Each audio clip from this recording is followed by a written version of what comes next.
jërëjëf c'est toujours un réel plaisir de vous servir amis chers fidèles téléspectateurs de Sénégal 7 ñu ngi leen di nuyuwaat kenn ku nekk ci turam ak santam gis ngeen depuis koor gi ba tey kenn ku nekk ci ñun ñu ngi fexe digtal leen lépp li nga xamante ni da leen di gënal amaana ñu dem seeti ji ñi nga xamante ni très souvent da ngeen di bëgg di xam ci yenn activité la ñu nekk surtout ci koor gi tey nag gis ngeen ki nga xamante ni moom laa seet si du kenn ku dul koo xam ne macha allah bi mu dikkee ba tey fexe na rek ba fépp fu papaam tegoon tànkam mu jéem koo bëgg a raw te nit ñi nag bëgg nañ ko def nañ ko ci seen xol macha allah muy nit bu simple nit bu baax mais nit bu mën a way lu mu way day doon it macha allah ginnaaw nag bi ñu nogoo ba mënatuñoo dox mu sol ñu ba ñu inondé dama koy bàyyi mu nuyoog ñun rek te nee na nagu célibataire la ñu defaral bu doon marié fu ñu jëm Adiouza ma chérie namm naa la nuyu naa la déwénati caat noo def kontaan naa trop ci invitation bi ñoo gën a maak yow kontaan dañu yàgg torop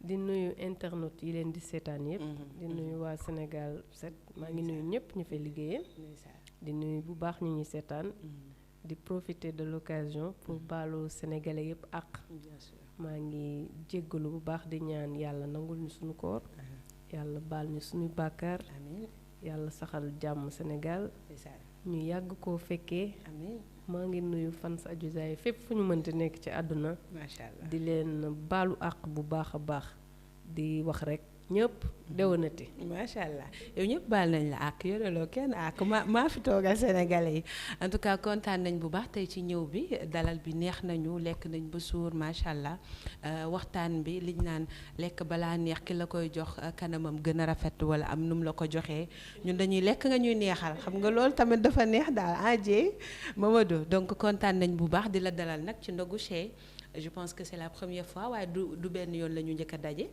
mu nekk émission boo xam ne c'est purement free dañuy bëgg a permettre sa fans yi ñu xam ni ngay kooreeg yooyu noonu voilà te gis nañ ne maam war kàlla daal lafcat nan nga dundee koor gi nag ak ni nga koy allier ak li nga xamante ni mooy musique bi xam naa fi mu ne da ngay làqatu di am yu bari yoo ñuy may fi mu nekk nii. waaw xam nga nag koor gi moment la boo xam ne artistes yëpp dañ ciy profito pour gën a joobaat gën a liggéeyaat di waajal korité donc je pense que loolu cosaan la fi Sénégal ñëpp ngi waajal korité bien sûr donc ñun tamit dans cette même optique liggéey nañu lu bëri te ñu ngi waajal korité bi incha allah donc y aura des sorties donc liggéey bi metti woon na loolu tamit bien sûr parce que dama doon allier vie de maman vie responsable aussi yor sama yeneen business aussi di liggéeyaale studio c'était pas facile et tout moo tax sax ñu xaw ma gëj a dégg tuuti bien sûr waaw moo tax ñu xaw ma gëj a dégg ma génnee gëj a génnee sax ay son d'ailleurs mais profiter de l'occasion pour joxe les raisons pour fans yi xaar aussi di wax Adiouza fu mu nekk donc dama nekkoon ci ay activités yu bëri nekk maman aussi yor ay responsabilités moo tax ngeen gëj ma dégg mais incha allah yàggatul ñoo ngi koy waajal korité bi ñoo ngi koy waajal dañuy am ndoonal force jeex na lu bokk na ci sax ñu daal di conceptualiser émission bi de parce que dañu daan gis bu koor masaane jot rek ñëpp dañuy làqatu kenn du xam kenn ci lu mu nekk donc xam nga fans yi dinañ bëgg nit de telle façon que dañuy bëgg a xam ci lu muy nekk et tout moo tax bi nga ñu accepter les invitation bi mu gënal ñu mais gënal fans yi macha allah. ba tey ñu gën a continuer rek ci sunu petite question yi nga xamante ni dañ koy am juste après bi ñu ndogoo ba pare xam nga loolu day gënal fans yi ñu gën a mën a xam non seulement seen star ci li mu nekk macha allah Adji nag ñu dugg tuuti actualité xam nga ni yàggul dara récemment en tant que femme gi nga doon te gis nañ ne tout le temps lépp loo xamante ni combat la wala loo war a défendre da nga ciy dem ba mu jeex lu mu mën ci doon donc ñu gis fan yi passé problème mu soxna Astou bi mujj décédé ci hôpital bu Louga bi ñu bëri daal di koy jàppee mauvaise assistance non assistance à une personne dans le besoin donc en tant que femme déjà yow ban gis-gis nga ci am ci situation boobu parce que yëngal na nag xol yu bari. waaw quand même xam nga rek. affaire bi bu yegsee ci public rek. bien sûr ñëpp dañuy concerné. bien sûr xam nga affaire bi benn affaire mën na jóge privé. ñëw public mais bu yegsee public rek. tout le monde est concerné te kenn mënatu donc mënoo voilà. mënoo cee bañ a wax. bien sûr mooy le cas soxna mi. bien sûr mi décédé ndeysaan dans des conditions yoo xam ne rafetluwuñu ko. en tant que sénégalaise ñu nekk au Sénégal nekk en 2022. donc les femmes yi wéradi di subir loolu dans les hôpitaux franchement man en tant que femme rafetluwuma ko. mais balaa may xuus ci sama opinion ci question boobu. damay tenir aussi à def benn ay éclaircissement déjà. pour jaajëfal.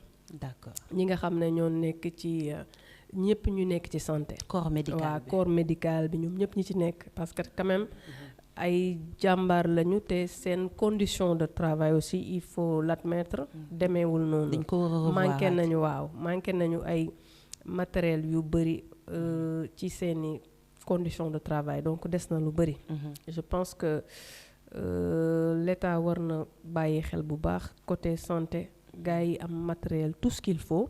balaa nga ne naam ne fa. bien sûr waaw tout ce qu'il faut pour bu ñu amee urgence ñu mën ko jël en assistance na mu waree.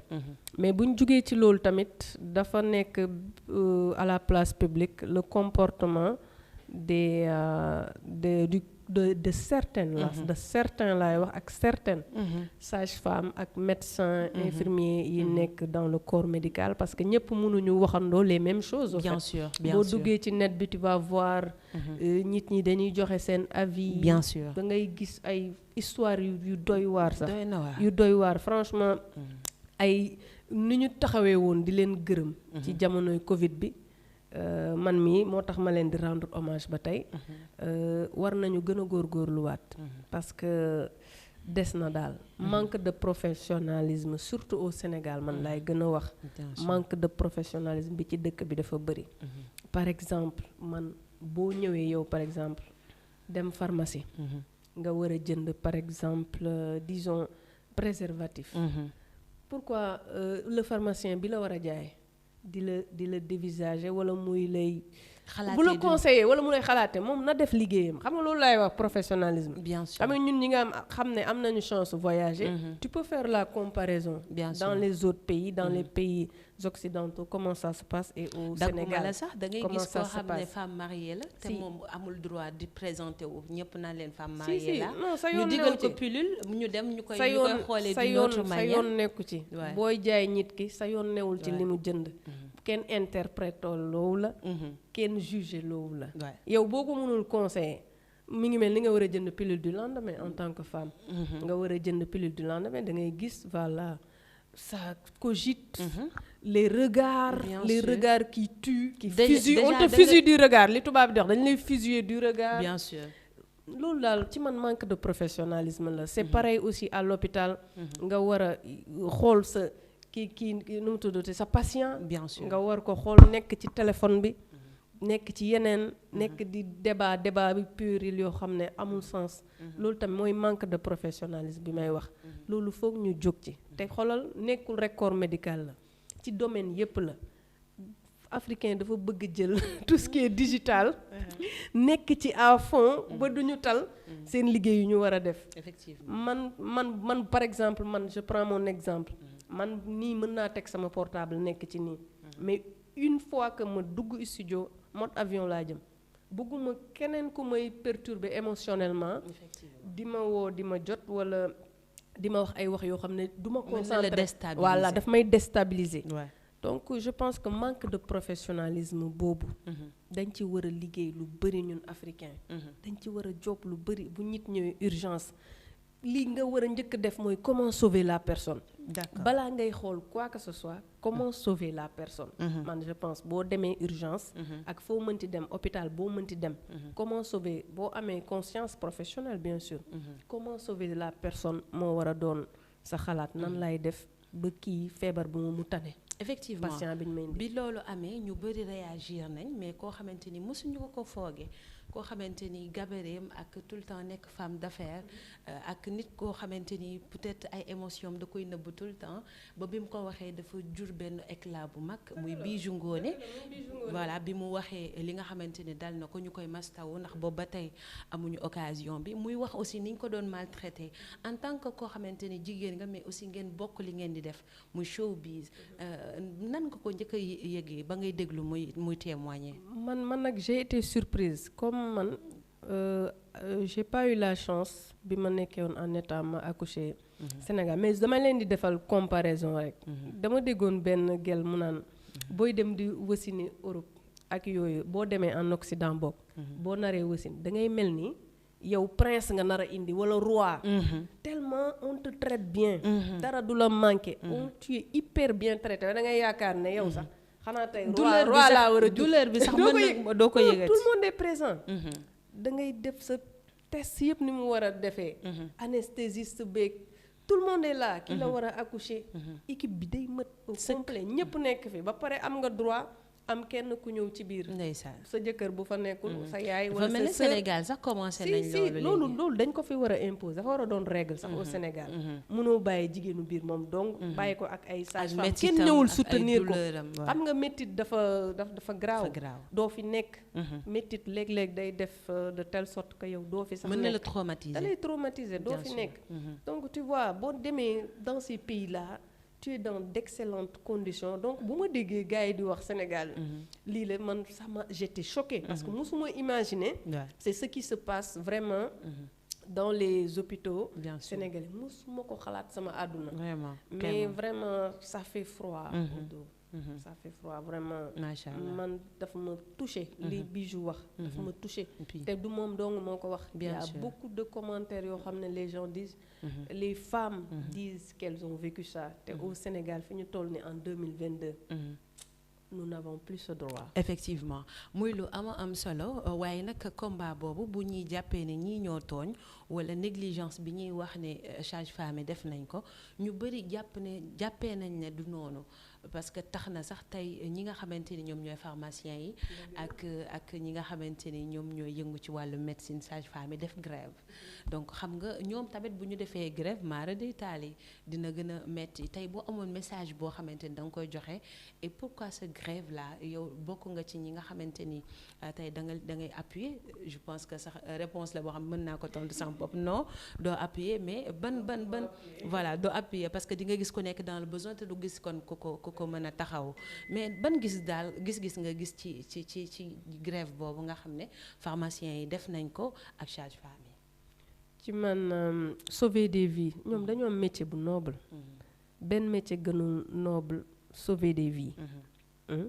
muy métier boo xam ne dafa noble tellement donc je pense que man seen priorité waroon na doon comment ñoom déjà ñu mettre leen dans de très bonnes conditions qu'ils aient le matériel qu'il faut avant ñu leen critiquer aussi il faut tam ñu waxante dëgg tamit les moyens ne suivent pas dans les hôpitaux. ku nekk ñu traité la ne yow sage-femme parce que am na ko doon témoigner mu ne di nga dugg hôpital fekk fa ay infirmières sax ne ay sage-femme lañu dëgg la te sax suñuy tata ay sage-femme lañu mi ngi noonu suñuy mag suñuy rakk man am na ay copines sage-femme et tout infirmière et tout donc je pense que rek foo dem rek dina am ñoo xam ne dañuy nekk à fond dans leur métier ak ñoo xam ne duñ ko jël au sérieux mais liñ leen di gën a ñaaxaat rek mooy sauver des vies métier bu noble la donc nañ ko gën a jël au sérieux ay jaay bi ci hôpitaux yeeg jaay jonge bi ci hôpitaux yeeg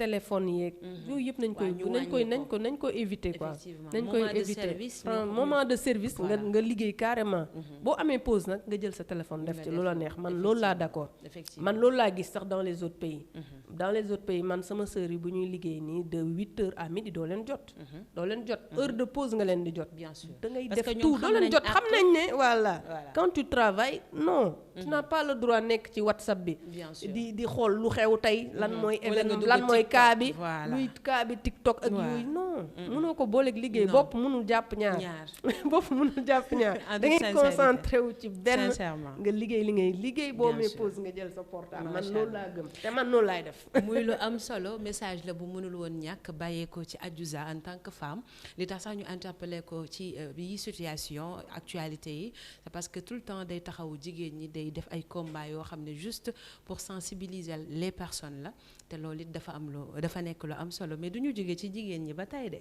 xam nga coowal Adji Sarr Ousmane Sonko kenn ku nekk ñi ngi ciy wax donc audio yu bëri yi nga xam ne dafa fuité encore ñu bëri gën a joxaat raison Adji Sarr en tant que femme laa lay laajaat ba tey nan nga gisee yaa ngi may dugal de dugaluma la dañuy waxtaan parce que doo nekk jigéen sa moroomu jigéen nekk ci ay situation ñii jàppee ko complot parce que histoire bi jaratul ñu koy répéter ñun ñëpp xam nañ léegi exactement nan la situation bi demee voilà kii leader politique la ku jigéen ki ne tout au début dafa ragaloon imaginer peur boobu nga xamante ni mën na ko créer en tant que jigéen bu ñu la defee dara léegi ragal nga parce que xam nga ne ki ci sa ginnaaw peut-être am na doole boo demee du mujj fenn en tant que femme boobu bu njëkk en tant que femme beneen aussi ñu def la lu la metti ba pare wëlbatiku di la tegaat ay coono nan nga gisee lool bu doon tey da ngay def benn jàngat ci ban dëkk exactement kon la ñu nekk. waaw man nag question boobu nag dafay dis trop ma tontu ci déjà viol bi dafa bëri version viol bi la fille elle a raconté 10 milliards de versions donc franchement man daal je suis pas très à l'aise pour parler de ça avec ces 10 milliards de versions non je ne veux pas parler de ce sujet déjà doo ci nekk à l'aise certes dañ la koy nangul mais yow version yu bëri yi moo tax xamatoo fooy féete non version elle a trop de versions non la pilule ne passe pas pour moi trop de versions non je passe à une autre question non man damay wax li ma xalaat la pilule ne passe pas pour man je passe à une autre question d'accord ok muy lu am solo nee na la pilule ne passe pas pour elle ndax version yi dafa bëri te day bañ a wax fii dara suba ñu waxaat ko leneen ok d'accord elle n'est pas dans ça mais ñu ñëwaat ba tey ci koo xamante ni jigéen la ñu violé ko mu am loo xamante ni lu exact la loo xamante ni dama def dans le cadre général ñu tooñ ko su fekkee dañ koo tooñ en tant que jigéen ak ku mënti sekkal ban taxawaay la ci justice war a am. bu dee dañ la tooñ réellement. indil say preuves. mooy certificat médical bi ñu lay laajte dans les 24 heures et tout. demal def say prélèvements. et tu fournis ça jeex na. je pense que loolu moom c'est élément bu essentiel la ci viol. donc. mënuñu fi wax leneen di waxaat leneen élément bu essentiel la donc tu le fournis bu dee yaa ngi ci dëgg nag yoon jox la dëgg bu dee nekkoo ci dëgg tamit bul yàq la vie des autres parce que gis nañ fi tamit ñu bëri ñoo xam ne on les a accusés à tort et à travers. Bien sûr. Ça on l'a vu dans le monde entier on a vu ça. Bien sûr. ay góor yoo xam ne dañ leen tëj kaso parce que te defuñu woon dara ay voilà ay imagination yenn jigéen ñi la woon wala vengeance yooyu yëpp am na fi déjà nii rek maa ngi doon lire benn américain bu ñu ko def ay vengeance yooyu yëpp am na ci donc daal bu dee dañ la violer indil preuve ne dañ la violer man loolu laa d'accord. Parfois aussi ñi nga xam ne dañ koy def fu jaay doole comme wax nga sànq vengeance ci góor mais yenn saa yi dañ koy gis ci jigéen yoo xam dañ leen koy def ba pare boole leen di leen ci menacer ba dañuy préférer toog ak seen rancœur seen rancune boobu ak haine boobu nga xam ne jàppal nañ ko société bi mujj gi sax ñu ne ñoom dañ leen a faalewul wala dañ leen a marginaliser ñooñu ban message nga leen di jox pour gën leen a ñaax pour ñu am fit aussi. pour ñi nga xam ne dañoo ragal a wax. waaw dañoo ragal a wax. waaw xam nga culture sénégalaise déjà sax dafa la mayul man dans la culture sénégalaise man par exemple dafa ma mayul man ci sama gis-gis. man mayuma may toog di étaler sama vie privée ni sama vie sexuelle. di toog di étaler sama vie sexuelle wala vie privée. di ko wax man sama culture sénégalaise boobu. bien sûr mayuma loolu. donc bu dee arrivé woon na ma un jour. je pense que je vais régler ça d'une autre manière à travers la justice ba nga xam ne du siiw daal parce que ci man ñëpp toog di imaginer comment tu as fait et tout non man je peux pas. D'accord. Man je peux pas donc moo tax cette question là malgré que damay am ay positions féministes yoo xam ne je me bats pour les femmes et tout mais am na ay valeurs sénégalaises yoo xam ne aussi muy kersa dama bëri kersa je ne bu nekkuma jigéen boo xam dama effronté wow bët et tout dama bëri kersa donc lu ndaw rek bu ñu ma ko waxalee man damay feebar par exemple. Effectivement. lu ndaw boo ko waxee danga may atteindre. lu ndaw boo ko waxee ci man danga may atteindre. damay feebar danga may atteindre. donc man je me vois pas raconter ma vie privée nii à la place publique. D'accord kon par exemple du ma wax yow mais bu daloon keneen nit conseil boobu nga koy jox mu toog te bañ a wax dénoncer def dara. non ku nekk ak ni nga gisee. ku nekk ak ni nga gisee xam nga man sama àdduna dafa free. mais en tant qu'artiste bi nga doon nga fragile loolu ba ku la laal rek da lay atteindre. man da ngay wax lu ndaw nga atteindre est-ce que loolu tamit nit mënu ci pëtax lu daan ne mboo comme moom dafa ragal problème dama koy jaare fii est-ce que loolu yaa ngi koy xalaat. man dama ragal problème dama koy wax ñëpp sama papa mooy guerrier maag moom nii lañ def man dama ragal coow. dama ragal histoire bañ naa ko ba fu xëccoo am. duma fa toog duma fa taxaw duma ci bokk xëccoo bu amee rek dem naa duma fa sax toog di xaar macha allah dama ragal coow bëgguma coow laa gën a bañ sama àdduna. d'ailleurs ça se voit même ci moom soo ñëwee moom lu dul kafooree moom àndu ci macha allah day am solo yàlla la yàlla defal jàmm jooju. ngay gis jàmm ak salaam allahumma amiin. incha allah ñu ñëw tuuti nag ci politique ba tey la ñuy desani parce que gis nañu Adiouza yàggul dara wayoon na fi Khalifa Sall. yow tey yaa ngi may dugal ci politique carrément. doo ma laaj samay projet. comme déjà waxtaan nañu ba mu wax ma. doo ma laaj samay projet. comme waxtaan nañ ci korite gi ba nga xamal ma ne incha allah korite gi di nga ñu may yu bees dañuy waxtaan actualité. yaa ngi ci actualité danga maa bëgg dugal rek. sama xarit nga. actualité la ñuy toog ba tey macha allah da nga fee woyoon woy wu rëy. tubarkalla Khalifa Sall ak Marième Faye Sall dikkal ñu tuuti rek ci relation et pourquoi ce choix de chanter ces deux personnes là. non ñu bëri laa woy. mais woy boobu waaw dëgg la ñëpp la woy naa ci ay Modou Bousso Lay. Mariam Chalar. xam nga nag ñooñu ñoom Aline Correa. ak kan encore. bari na de waaw Khalifa Sall ak jabaram d'ailleurs. maa ngi koy nuyu de passage. ñi ma woy bëri na ci son boobu.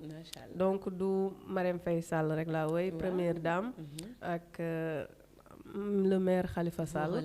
voilà donc c'est des personnes yoo xam ne rek. comme man ni ma koy faral di waxee je peux pas parler des gens en fait. J'aime pas trop parler des autres. dama bëri kersa comme ni ma la koy waxee. mais kersa dafa am fu ma yam Adiouza arrêté. non maa ngi ñëw yenn saa suñu bëggee defal ñu clip bu baax. bu normal bëggal ñu. dama bëri kersa de ni nga may gis nii. ci trop timide. acca waa ba tey garaaw. donc Khalifa Sall mu nekk un homme boo xam ne il m'a beaucoup soutenu. donc je pense qu'il est l'unique homme politique boo xam ne mës naa taxaw ci campagne am. il est l'unique.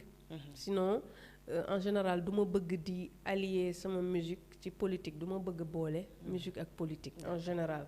am naa nag ay xarit yu bëri politiciens yoo xam ne ñii ñu ngi ci pouvoir bi ñii ñu ngi ci opposition bi parce que am na ñoo xam ne bi ma leen di xam ay opposants la ñu woon.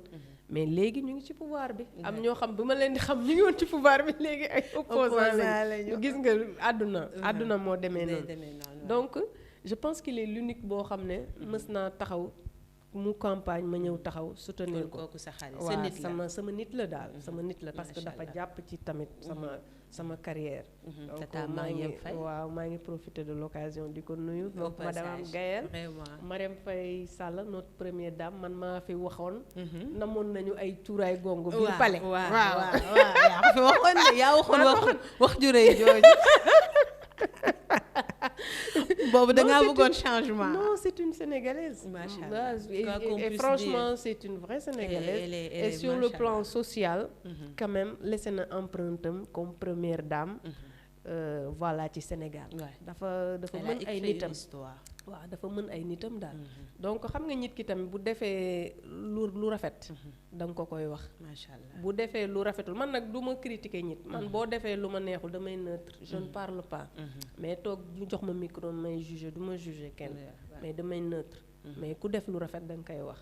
waaw muy première dame boo xam ne tamit voilà te tamit jox na cër trop sama père. tubaarkalla macha allah gis nga mi ngi dikk de yaa ngi dikk de. dinaa dikk. mais nee na ko baax nit mbokk ku la fonk ak ku la fonk tamit. xam nga affaire yi dafa am solo. waaw nit koo xam ne dafa la fonk dafa la jox cër. loolu dafa am solo ci àdduna. bien sûr parce que fii kenn moomu fi kenn. waaw da ngay respecter nit ki mu respecter la. man loolu laa gëm da ngay jox nit ki cër mu jox la cër. man cër bi mu jox père Ouza tax na man waa première dame franchement man duma ko wax dara. lu dul rek. na gën a góorgóorlu félicitations. parce que li muy def sur le plan social moom macha allah. macha allah rek lañ koy wax. macha allah lañ koy waxal et en plus mu nekk nit bu baax. boo xamante ni yàgg na taxaw ay nit vraiment ci lépp loo xamante ni ay situation yu difficile la am na ko ma mësoon toogal mu ne ma dañoo mës a def benn émission ndimbal ci benn télé de la place. mais bi ñu ko defee moom dafa jël mouchoir. taf ni téléphone am daal ne ma damay dimbale parce que bu joxe woon turam sax peut-être day xaw a bizarre mais moom dafa bëgg dimbali nit loolu moom maa taxaw nit témoigner ko ci sama kanam vraiment en toute sincérité yàlla na ko yàlla gën a saxal lool ñu ñëw nag en tant qu'artiste xam naa ci lay tëjee ak projet yi en tant qu'artiste Adjo nga gis ne da nga am carrière te yàlla dimbali la sénégalais yi yëpp déglu la wala le monde entier di la bàyyi xel et que nga daal di dem ba ci yàgg rek nga bëgg a adhérer li nga xamante ni moom mooy politique ngir yàlla bul ma wax choix la wax ma position bul ma fi wax choix la wax ma position bu doon yow voilà donc tey kooku lan nga koy conseiller ku am déjà carrière boo xamante ni waxuma sax conseil ban gis-gis nga am ci moom. bu wax choix parce que xam nga lu tax dama gis ñu bari ay nit yoo xam ne dañuy nekk ci musique nit ñi bëgg leen jox leen bopp. mais ñu dem ba ci yàgg rek xam naa peut-être jamono jay leen wala ñu jàpp ne popularité bi ñu am war nañu mën a adhérer la politique. te parfois bu ñu xoolee lu ci bari lu ñu leen bëggoon day commencer wàññeeku di jeex ak wala muy xaw a yàq tuuti seen crédibilité. yow ban gis-gis nga am ci c'est que au Sénégal dañoo am ay idées arrêtées yu metti voilà parce que loolu boo demee à travers le monde par exemple boo demee États-Unis artistes yi dañuy wane flagramment fu ñu bokk amul nëbbatu te kenn du leen ci xas kenn du leen ci ngañ artistes yi da ngay gis ay artistes yu ne man tel candidat laa àndal. ñeneen ñi ne man Trump laa àndal kële ne man Joe Biden laa àndal. pare wala keneen ak keneen. gars yi dañuy affiché wu complètement. d'accord te doo gis kenn ku leen ngañ. mais j'ai vu que en Afrique ça pose problème. boo nekkee artiste nga bëgg nekk ci citoyenneté. nga bëgg jël ay position bah tu reçois énormément de critiques. sa crédibilité comme ni nga ko waxee woon mën na fa jaaree wàcc aussi. donc c'est vraiment très compliqué. et très dur et un jeu dangereux. en Afrique nag laa wax. parce que en Occident ça passe les gens sont très ouverts d'esprit. et ça passe kenn du la ci coince. kenn du la ci ngañ. mais Sénégal nga nekk au pouvoir. dinañ la xas. nga ànd ak boo doonee artiste nag laa wax. nga ànd ak ñi ne ci pouvoir dañ la xas boo nekkee opposition aussi dinañ la coince. léegi lu ciy jàmm waa pouvoir dañ la coince. donc li ciy jàmm mooy neutre. def ni ma li ciy jàmm. sinon ñaar yëpp dafa am conséquence. bien sûr. te loolu nag Afrique rek laa ko seetlu. Afrique rek moom ñoo am problème boobu ñun rek ñoo am problème boobu. mais partout dans le monde les artistes le font les célébrités le font dañuy wane carrément fi ñu far. parce que ay citoyens lañu aussi. effectivement ñun tamit ay artistes lañu mais ay citoyens lañu. dama jàpp ne ba nga demee ba way sax ba benn ñaar di la déglu ci nga war a jëlee position bu mën a dimbali ñeneen ñi aussi. si waroon nañ ko mën a def au Sénégal par exemple je prends l'exemple de mon père il a toujours fait ça mais c'était quoi les conséquences. les conséquences c'était quoi. sama papa bi mu daan jël position di ànd ak opposition les conséquences c'était qu'il ne jouait pas mon père il ne jouait presque pas daanuñu ko jël benn concert mu jouer bu amoon lu ñu organiser pour l'État kenn daanu ko invité. à la télé il était censuré à la radio il était censuré tu vois les conséquences. voilà man j'ai grandi dans ça. dama grandir ci sama papa il était très engagé et on l'a trop censuré. et tu as trop appris ci loolu. voilà on l'a trop censuré et vraiment il avait vraiment des difficultés. des difficultés yu énormes yoo xam ne ñun ñii tamit on a subi les conséquences. Parce que tu sais que le public da ngay génnee benn son jël position ñi tan waaye guerrier nga te nii la de nii la après bu jeexee jeex na pour élection loon jeex na après dañuy dem mbandi feneen ak yeneen artistes yi nga xam ne ñoom ils avaient pas pris position. Bien sûr. Man loolu nag dama ci jàng lu bëri surtout au Sénégal ça marche comme ça dama ci jàng lu bëri. Dafa am ay son yoo xam ne booy jël position seetlu artistes yi jël position bu nekkee ci moment bi ay élection yooyu gars yi dañ leen noonu la yee dañ leen di tàccu et tout mais après bu jeexee dañuy demaat àndaat mais transhumé la dañuy dem àndaat public bi après dañuy dem àndaat ak ñi nga xam ne jëluñu woon position ñoom la ñuy dem seen boîte de nuit di leen feccal di leen seetaan di leen enrichir yow mi engagé woon nag te mën nañ fi jox ay exemple artistes yi engagé yow mi engagé woon di rey sa bopp bañu coince la ci ba sa carrière demul donc tu es bredouille comme ça daal effectivement nii bredouille quoi tu n'y gagnes rien. Donc moo tax yow li nga ci indi comme xalaat mooy nga neutre. En tout cas au Sénégal en Afrique neutre moo fi gën en Afrique moom nga neutre. Non man dama neutre. mës nga ma gis ma affiché wu fenn ci benn parti. nañ ko wax nee naa la benn politicien rek laa mës a dem ci campagne am te joué mu fa musique muy Khalifa Sall jeex na mais mosoo ma gisaat doo ma gisaat ci beneen campagne yow tamit dañoo ndog ba pare fa ma reesal affaire yi. Alors ñu jeexal tuuti ci projet yi xam nga wax nga ma sànq ne incha allah après Korité bi mën nañu xaar yu gën a neex yi ñu amoon macha allah mais lan ak lan la ñu war a gën a mën a xaaral rek à court terme. waaw déggoo li ma la wax ay sorties y aura des sorties. waxuma une sortie. mais des laa wax des. sous format de single wala album. non y aura des sorties rek laay wax na fan si pare rek. kon fan si yu mel na man ak ñeneen nanu pare. bu soobee yàlla waaw bu soobee yàlla macha allah. mais am na ku ne ma bu mujj bi ban la bu mujj bu neex bi rek nan Adiouza bi mu koy woy xanaa du doon lekk chewing-gum wala. xam nga sénégalais yi dañoo neex madame Bonheur et le fait que nga jël ko ñëw taxaweel aawoo taxaweel ñaareel jeu d'acteur boobu aussi tamit ça impressionné les sénégalais ba dañoo kontaan donc frustré wu aawo frustré wu ñaareel. mooy neutre rek. kenn du mer xool ko da ngay ruube da ngay ruube kenn du mer. ruube bu kat bu mag nga en tout cas kontaanoon nañ vraiment waxtaan bi neexoon na et que vraiment ndogu nañu ci jàmm lii rek la ñu bëggoon permettre à tout un chacun ci koor gi nga fexe xam sa artiste nu mu koy dundee képp ku ñu ko nangul ñu ñëw seet si la waxtaan ak yow ça a été un plaisir tey ma dalaloon la macha allah yow moom sama xarit nga. waaw loolu dëgg la maak yow dañu yàgg. kontaan trop nag ci sa teewaay fii tey. jërëjëf. parce que lu yàgg rek dëgg la Olof Njaay ko wax. di nuyu waa ñi ngeen di liggéeyal ñëpp nag. di nuyu Big Boss aussi un petit coucou. di nuyu sama xarit yi nekk foofu yëpp. balaa déwén nag nga taaj ndogu. maa ngi la koy ñaanal waaw amin allahumma amin. est-ce que am na ko fi nekk waxal. non duma la wax nag loolu nag duma la ci wax dara. am na ko fi nekk ndogu bii du ndogu célibataire. non ndogu célibataire la. aca kontaan nañu vraiment suñu xol seddoon na di la ñaanal rek yàlla mottali yéene bi ak li nga bëgg jox sénégalais yépp yàlla may la doole bi may la kàttan bi may la wér bi ba nga yeggale ko. allahumma amin ma belle di gërëm tamit ñi nga xam ne ñëpp ñoo jàpp ci liggéey bi ñi nekk sama staff maa ngi gërëm ñëpp sonn ci man fans yi nga xam ne aussi dañuy may yandoo woo nekk ci Facebook bi Instagram di jël samay nouvelles bëgg xam ci li ma nekk walla rien que pour xam ci li ma nekk waaw franchement maa ngi leen di gërëm di leen delloo njukkal di leen remercier di la remercier yow aussi sama doomu ndey ji di remercier équipe bi nga àndal yëpp macha allah di remercier internautes yi di gërëm ñëpp di baaluwaat àq rek maa ngi baalu ñëpp àq macha allah en tout cas man tamit kontaanoon naa di la ñaanal jàmm vraiment à chaque fois fu ma ko mës a woowee rek mu jël nekkul koo xamante ni da nga koy woo mu yëg boppam wala dara vraiment nit bu simple la te sunu borom yàlla na la mottali li nga bëgg ci barki Nabil Moustapha yàgg yokk tekki jëriñu ci barki Serigne Saliou Mbacké.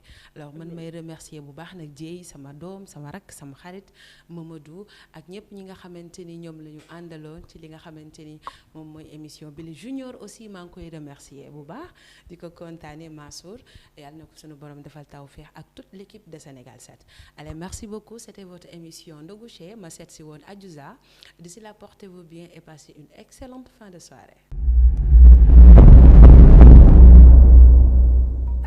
cheetetetet mais yow sawaay yow fu ñu la fekk yaa ngi ci kanamu ordinateur bi wala sa kanamu tablette ba sa téléphone portable lu xew mais damay lire ay information waaw xoolal boo bëgg am ay information yu leer nañ et en temps réel duggal ci www.senegal7.com ay information yu wóor man de maa ngi application Sénégal 7 lépp lu xew dama koy jot ci sama téléphone ci tàng bi te nag application Sénégal 7 am ko yomb na da ngay dugg ci Play Store wala Apple Store nga télécharger ko rek xam li xew ci réew mi ak la xew ci bitim réew te nag dara du la ci umpu. Vous voulez des informations en temps réel? Cliquez sur www.senegal7.com. Sénégal 7, le roi de l'information en temps réel.